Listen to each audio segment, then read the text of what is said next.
We are back. We are back, family. We are back. All right. Welcome back to the Conscious Outlet Podcast. Like for the algorithm. Make sure you guys like for the algorithm. Leave us comments. Make sure you subscribe because we want to keep bringing you more content like this, okay? It's very important that you like the video.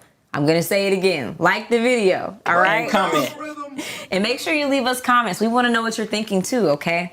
Because we're going to get into another topic within this Love Jones analysis about how couples are actually exhausting the possibilities. Possibilities of what? What are we discussing? What do you think about that, Alan J? Well, when it comes to, I would say couples exhausting the possibilities, it's really that maybe that person has given up on what it could be instead of just focusing on what's actually the issues right now. Because I always like to get to the root cause before, you actually try to attack the symptoms and stuff. So. Yeah, nice. Okay, so we do have a video that basically it's just a little scene that, they're talking and then they're going to basically talk about like, hey, what are the, what is all of this about of exhausting the possibilities and everything. So we're about to get right to it. When you first One thing I really love about Darius is that he doesn't need to be loud. Yeah.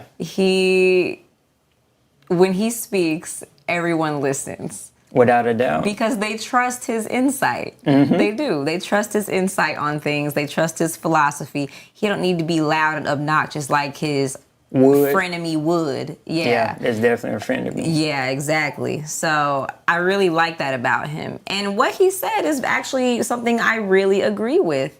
I do think couples are exhausting the possibilities. And this is something I think Love Jones really got right about romance. These days we see, marriages aren't lasting, divorces are rising. And why is that? I think a lot of times it's because people are saying they're no longer happy. Well, to me, that makes it sound like the newness is probably gone and you don't know how to make it newer anymore. So you just stop putting in the effort to do that. Yeah. And that's really sad for me. That's really sad. What do you think? It's that this is so much when it comes to just the whole context of exhausting possibilities. And I think that it truly shows you that you're not thinking about the relationship anymore. I think that we tend to think about ourselves and, how we feel, and instead of how I can be a part of the solution in this equation. And so I think I like to give things that maybe people can do a lot of times when they exhaust those possibilities of like the newness. Yeah. So something that I always do in my relationship, whether I take it from movies or just something that I think about, He means me, by the way.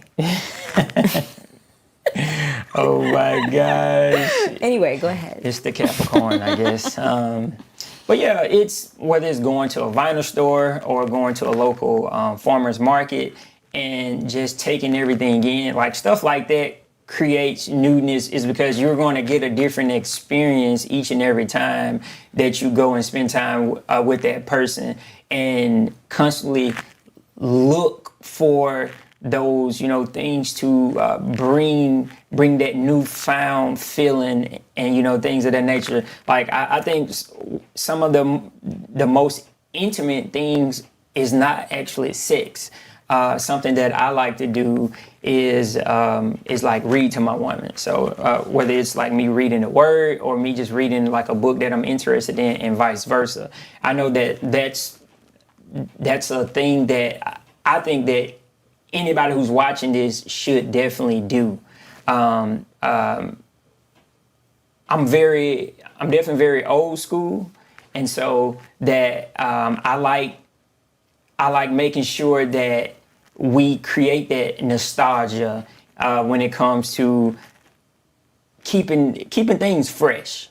You know, like we can ride bikes to the local ice cream place and, you know, just be young. I think that sometimes we get stuck in the monotony of life and us just going in like a constant, you know, pattern and we're used to a lot of things and we start to look at a person and not like, you know, she's not what she used to be. Or you know, he doesn't look like how he used to look, or, you know, he used to grab me like this, but he doesn't anymore. And I think it's really good for us to keep that open communication. I know a lot of people say communication rules the nation, but what you have to actually do is actively listen.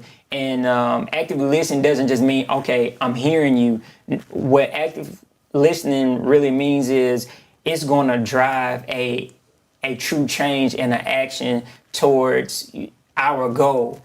Like, hey, I want to love you better for you, because my version of love may be totally different based on how I grew up. And so, or, you know, how you grow up as a person. And so with all of that, you really, really, really just have to work at it at the end of the day, you know.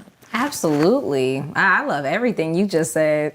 Okay, we have a comment from Mama Shirley. Nina was struggling and has a photograph of Darius struggling. Writer had like a lot in common.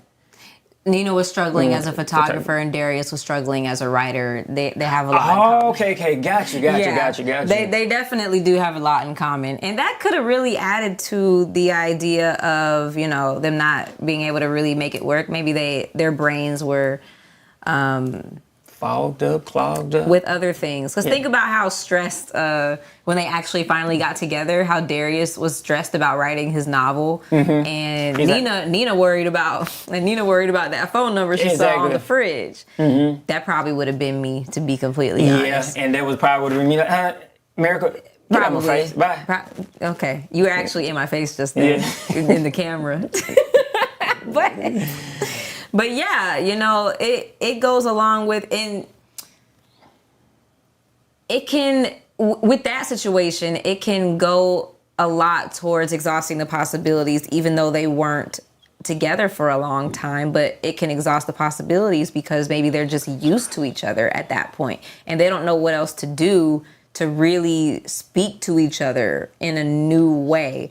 Because even though the relationship was new, there were a lot of things that they were doing that were the same, you know, like the way they spoke to each other, the way they interacted with each other, things like that. It got stale, which is why it was probably easier to dismiss each other, or easier for Nina to disrespect Darius, or easier for Darius to dismiss and ignore Nina, because they're just used to each other's presence by now.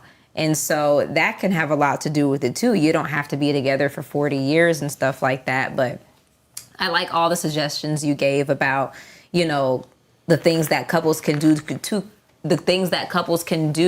to create more possibilities for each other, because that's really important. And I was with a group of women last night, and most of them were married. We were at a Christmas party, and we had a lot of good and deep discussions about marriage and sex and romance and things of that nature. And the topic of, you know, exhausting the possibilities did come up.